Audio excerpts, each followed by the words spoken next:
SpaceX's firing room 4. That's where Bob and Doug are sitting today, along with the NASA and SpaceX teams, following along today's test. And this past Friday, they completed what we refer to internally as a dry dress rehearsal. We saw some video of that during Daryl's segment.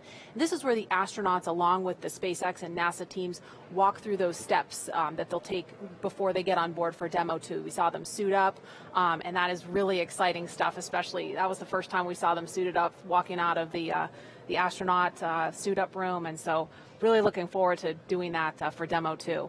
Let's take a quick look now at Crew Dragon. It stands almost 27 feet tall from the bottom of the trunk to the top of the nose cone. And Crew Dragon is composed of two main elements. The capsule, that top portion, is designed to hold crew and pressurized cargo, and it has an unpressurized section known as the trunk that's down below.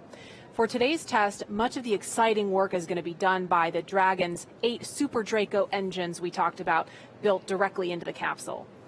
Now, to give you a sense of power, when fired together, the 8 Super Dracos can move the spacecraft a half a mile in 7.5 seconds. So from a standing start, the Super Dracos accelerate the spacecraft to a speed of 436 miles per hour. That's a lot faster than a catapult launch from an aircraft carrier. I know, and it's hard to imagine just moving that fast. I was trying to get a feel for it, so I did a little math, and it's about 3 times faster than takeoff on a commercial plane, if you can imagine that. In fact, one jetpack assembly, which consists of 2 Super Dracos, produces more thrust than an F-16 fighter jet at full afterburn. So, John, if you were to put that, strap that to your back, you would break the sound barrier in under half a second. Not sure you'd want to volunteer for that. I'd probably break something else, too. So that gets us through the major test objective today, Dragon separating from the Falcon. Several minutes later, we will deploy drogue parachutes, followed by the 4 large main parachutes. You'll see the main parachutes partially open at first if we've got video, then fully open. These will then control the descent of the Dragon capsule softly into the Atlantic Ocean. And while that vehicle that you see on the pad looks like a typical Crew Dragon spacecraft from the outside, if you had a look inside, you'll see that the interiors have been stripped down, and there it is. We do have a look inside for you. The cabin has no interior panels except for one on the ceiling, and there's no control panel in there for this test. Dragon's also outfitted with 2 seats that you see there, and sitting inside those seats, we have 2 anthropomorphic test devices. What, no cool acronym? I'll just call them test devices. We have enough acronyms, John. While the test devices do not have any sensors on them today, the seats they're sitting on are instrumented. We'll be able to measure the loads on the seat to ensure that there are no unexpected issues in this stressing test case. We've also made some other modifications to the Dragon interior for today's test. That's right. There will be 3 cargo racks with some assortment of ballast or cargo bags and no floor. Now, below where the floor would be, there will be an assortment of mass simulators in place of the life support components and some other equipment that's down there when we have crew aboard. Now, the test today will look a lot like a normal Falcon launch for the first minute and a half. We'll fly until Falcon 9 reaches a predetermined velocity. This will occur about 84 seconds into flight, and that happens at approximately 20 kilometers up. Once we reach the required velocity, Dragon will then trigger an escape. Now, as a reminder, the ground is not commanding this abort. It's up to the onboard computers to determine when to trigger the launch escape and do all the functions afterward. Once Dragon does trigger the launch escape, the first event will be commanding Falcon 9 to shut down its 9 Merlin engines. Now, as Marie and I mentioned earlier, Dragon will then separate from the Falcon using its 8 Super Draco engines, firing for about 8 seconds. That carries Dragon capsule with the trunk up and away from Falcon. Now, once they finish firing the Super Dracos, we coast, we jettison the trunk at apogee, we reorient the capsule to come back for entry into the Earth's atmosphere. We deploy about 2 minutes after apogee the drogue chutes, and about a minute after that, the 4 main parachutes will be released. Dragon will then splash down softly in the Atlantic Ocean about 35 kilometers offshore. Now, when Dragon separates, we no longer have that smooth aerodynamic shape on top of the rocket. So the supersonic Falcon is going to be exposed to strong aerodynamic forces in the upper atmosphere. So we expect those aerodynamic forces will cause Falcon to start to tumble. Our simulations show that the Falcon will likely break apart due to the tumbling. instead of having the destruct system triggered and destroying the rocket. So now again, this entire test will take less than 10 minutes from the time Falcon 9 lifts off until Dragon splashes down.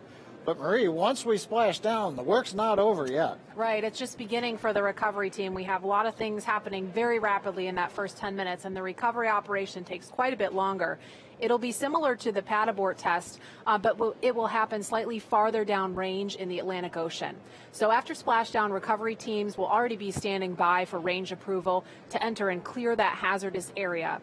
And if all goes nominally, SpaceX could have fully recovered Dragon back onto its recovery ship approximately 2 hours after splashdown. Keep in mind, though, if this were to happen during an actual flight with crew on board, rescuing them would be the #1 objective, of course, and recovering Dragon would be a secondary operation. So if that were to happen, an elite military rescue team would deploy at a moment's notice. They're part of the U.S. Air Force's Detachment 3, or they have this really great nickname, the Guardian Angels, which is very appropriate. They would jump from military aircraft. There's a photo of that happening there, where they would deploy their own parachutes to gently reach the water, and from there they would help the crew out of the capsule and then onto a life raft to wait for a larger ship. Now, this is not just any life raft. It has a cover that they can put over the top to protect them from the elements, and it's also equipped with food, water, and medical supplies, enough to last for days if needed. This would be, of course, a worst-case scenario. It's one that we don't expect to happen. But of course, what do we do when we're preparing to fly crew? We always plan for the worst. So this is something that NASA, SpaceX, and the Department of Defense have rehearsed together over and over so that we're ready for anything. And the SpaceX recovery team is also keeping an eye out for Falcon 9. As we mentioned earlier, Falcon 9 is expected to break up over the water. We've got a dedicated team of SpaceX recovery personnel who will be staged and ready to begin recovering debris shortly after breakup. Well, the clock's kicking down rapidly. We're just over T-minus 2 minutes and 14 seconds from liftoff.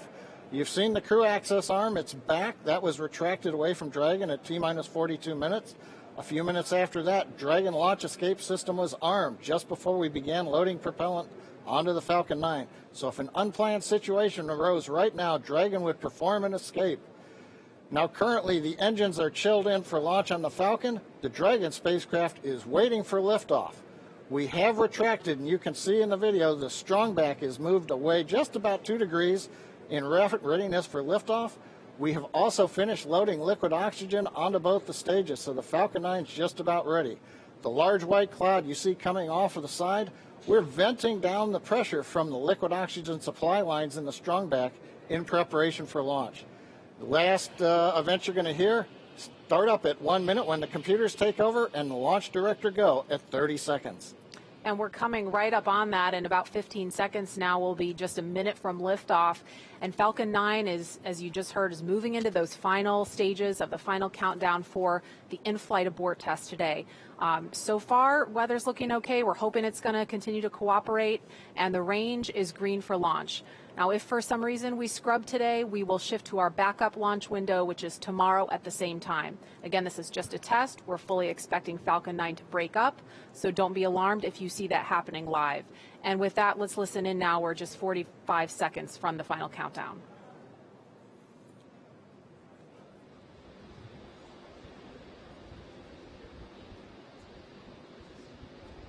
FTS is armed. Go for launch.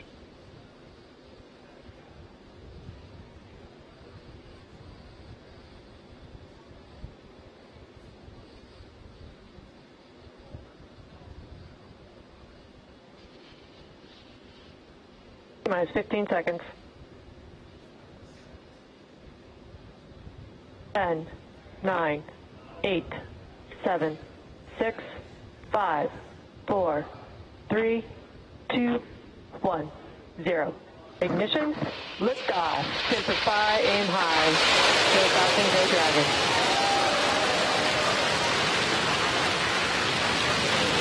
Vehicle is pitching downrange.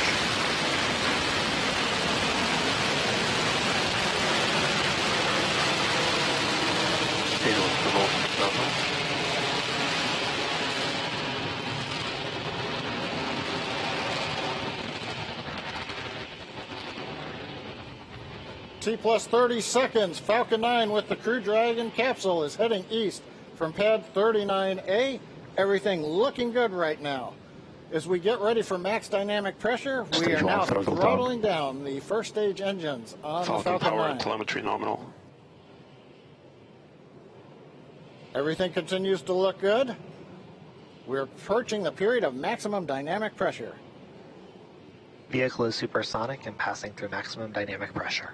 You've heard we're supersonic. We're through max Q.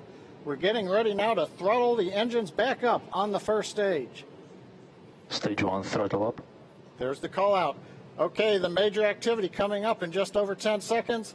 Shutdown and Dragon escape from the Falcon 9.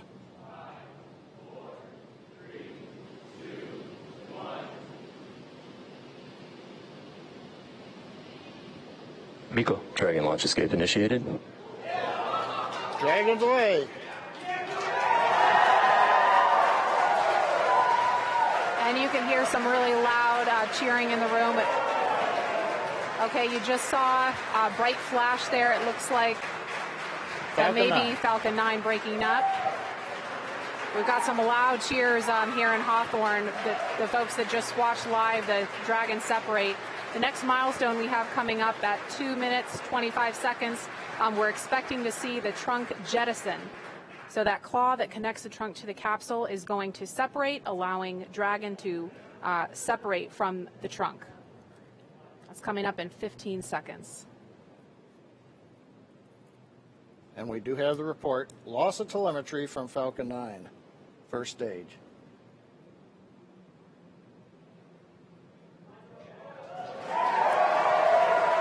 And there you just saw the trunk jettison. Again, some really loud cheers here in Hawthorne, California. This test is looking great so far.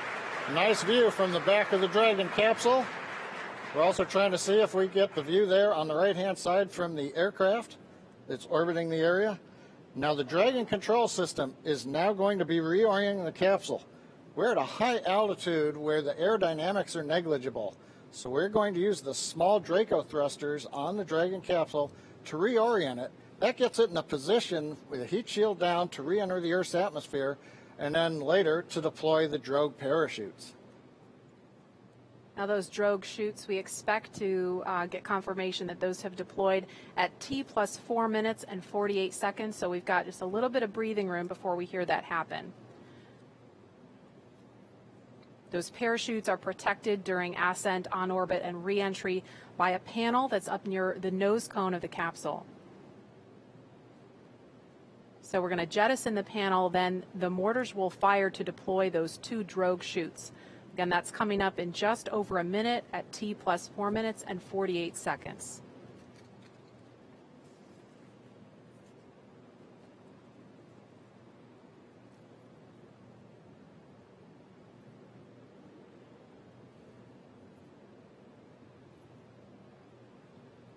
Now those drogue chutes, when we see those come out, those will open, and those will come out before the main parachutes. Those drogue parachutes are what we use to begin to decelerate the Dragon capsule in preparation for splashdown. We understand we're getting into the drogue deploy envelope on the Dragon capsule. We expect that will happen when Dragon is at about 20,000 feet.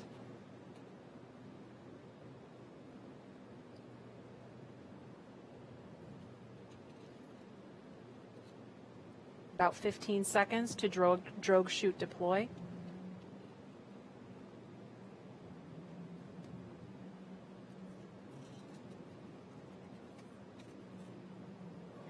And there they are. Drogue chutes are out. Again, some major cheering going on here as every stage of this test unfolds. Now we're going to be getting ready for the main chutes to deploy.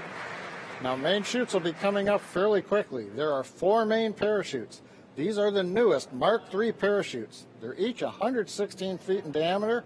We deploy them about 2 kilometers above sea level, 6,500 feet above the Atlantic Ocean. We're getting good views from the Dragon and the airplane, showing the 2 drogue chutes. Now we're just waiting for the main parachutes to be deployed very shortly.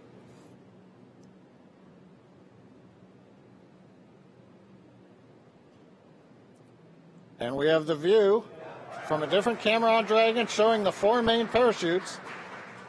Now they are deployed in a reefed condition. That means we're keeping them fairly shut to avoid shocks, and now we're slowly opening up the 4 parachutes. Great views coming off of the Dragon camera on the left, and we can also see the 4 parachutes from the airplane on the right. That is a really cool view. Nice view of the orange and white parachutes as they're opening up into the second position. And then going to fully open. From fully open, we'll be descending about 20 to 25 feet per second down to the Atlantic. So from that 6,500 foot altitude, it's going to take us a few minutes to splash down. Also right now that the mains are out, a sequence is performed on the Dragon, which will reorient the crew seats into a splashdown position, give them a little better angle to take the slow bounce as we hit the ocean. Now, Maria, I talked about the parachutes came out initially at a reef condition. That's fairly standard. They come out not fully open. That way they're minimizing the shock on the parachutes. We're also minimizing the shock on the capsule. Again, we want to give a smooth ride to the crew as they are coming back through the Earth's atmosphere. Right. Now, the parachutes are located behind a door that's at the bottom of the capsule. It's below the crew hatch. So Dragon commands the door to release, and as you saw in the video, the drag parachutes pull the door away, and that pulls the 4 main parachutes out. Now, these are the new Mark III parachutes. We've completed here at SpaceX over 80 tests of that parachute system, including 10 multi-parachute tests of this particular upgraded parachute design over the last few months to demonstrate that the design is ready for flight. And we're just inside 2 minutes of when we expect to see splashdown. The recovery teams are already out there in the Atlantic Ocean standing by, ready with fast boats to begin their initial approach to Dragon. Again, we mentioned this before, but the recovery operation we expect to take a couple of hours. I've heard a call out we're below 500 meters. And we expect when Dragon splashes down, it's going to be roughly 32 kilometers offshore.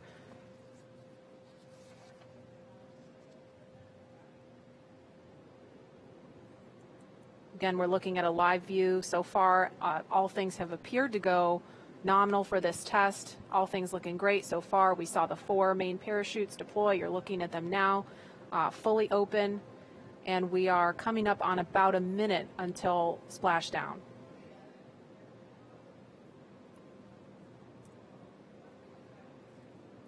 I think we may have heard a call out of 100 meters to go. Yeah, I just heard that too. Yep.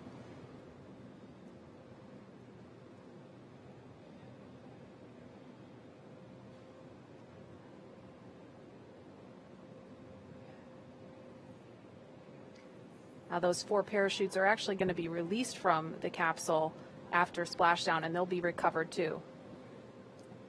And we are down. Down a little bit early, in fact. And there you can see the recovery boat beginning to approach instantly. I'm going to try to talk a little bit louder so you can hear me over the folks here. This has been a really exciting thing to see because we had the weather.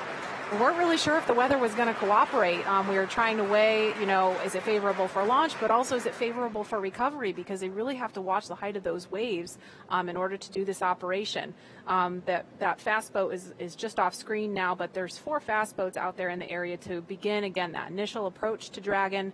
The recovery operation from here takes about 2 hours, but all in all, this looked like a really great test. Yeah, a lot of fun watching the Dragon come down. We had great views from the onboard camera in particular. Now I think this camera is from our Go Searcher recovery ship, which is also the tender for the fast boats. You saw one of them headed out there. And you can also see it looks still a little choppy, so you understand we were kind of on the edge of the weather conditions out in the splashdown area. But they assessed the boat data, the buoy data, looked at the forecast and said we were go. And while we took 2.5 hours to get here, we finally got here, and it was great. And that's the summary for today. It looks like right now a great test. Visually, everything happened. Falcon 9, you saw the liftoff. We had kind of a long view from the camera. Dragon did shut down the 9 Merlin 1D engines and separate. We did see the flash as the Falcon 9 came apart, as predicted. No surprise there. Dragon, we saw a great view as it got to apogee. It deployed the trunk, separating it, reoriented. Then the drogue chutes came out, the main chutes came out, and then we just waited for that nice soft splashdown in the Atlantic Ocean. And we saw, and it looks like we just lost the view from out there on the ship, but you couldn't really see much from that particular angle. Again, that recovery operation is going to take a couple of hours, so we're not going to stay on the air for the duration of that. But we are going to be back for a news conference coming up at 11:30 Eastern time this morning. That would be, let me do the math real quick, 8:30 Pacific time. We're going to hear from NASA and SpaceX leaders about their initial thoughts on this test that you just saw. Of course, everything looked fantastic, but there's going to be a lot of data to dig into. They're going to also collect those parachutes, get a lot of data from that, and then see what the next steps are on the path to Demo 2, when, of course, we're going to be launching NASA astronauts Bob Behnken and Doug Hurley. So stay tuned for that news conference. It will be carried live on NASA TV. If you're watching on the web, just tune to nasa.gov/live so you can see that coverage. Again, that's 8:30 Pacific time, 11:30 Eastern. Thanks so much for joining us for this morning's test.